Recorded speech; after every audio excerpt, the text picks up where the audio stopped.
рӯзе шахсе ба худ назр кард, ки субҳ нахустин касеро ки мебинад ба ӯ садақа хоҳад дод. Чун субҳ шуд, бо зане рӯбарӯ шуду ба ӯ маблағе ато кард.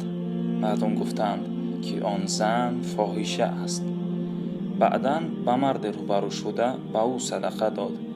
чанд нафар гуфтанд, ки ин мард бадтарин шахс мебошад. рӯзи сеюм низ он шахси хайрхоҳ бо аввалин касе ки рӯбарӯ омад садақа дод.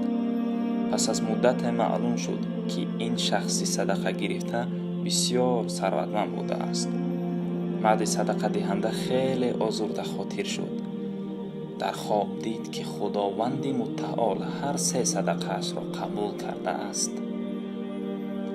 он зани фоҳиша ба сабаби нодорӣ ва амали зишти танфурӯшӣ даст зада буд. вақте садақаро гирифт, ин кори бадро тарк намуд. шахси дуюм дӯз буду бо сабаби тангдастӣ дуздӣ мекард.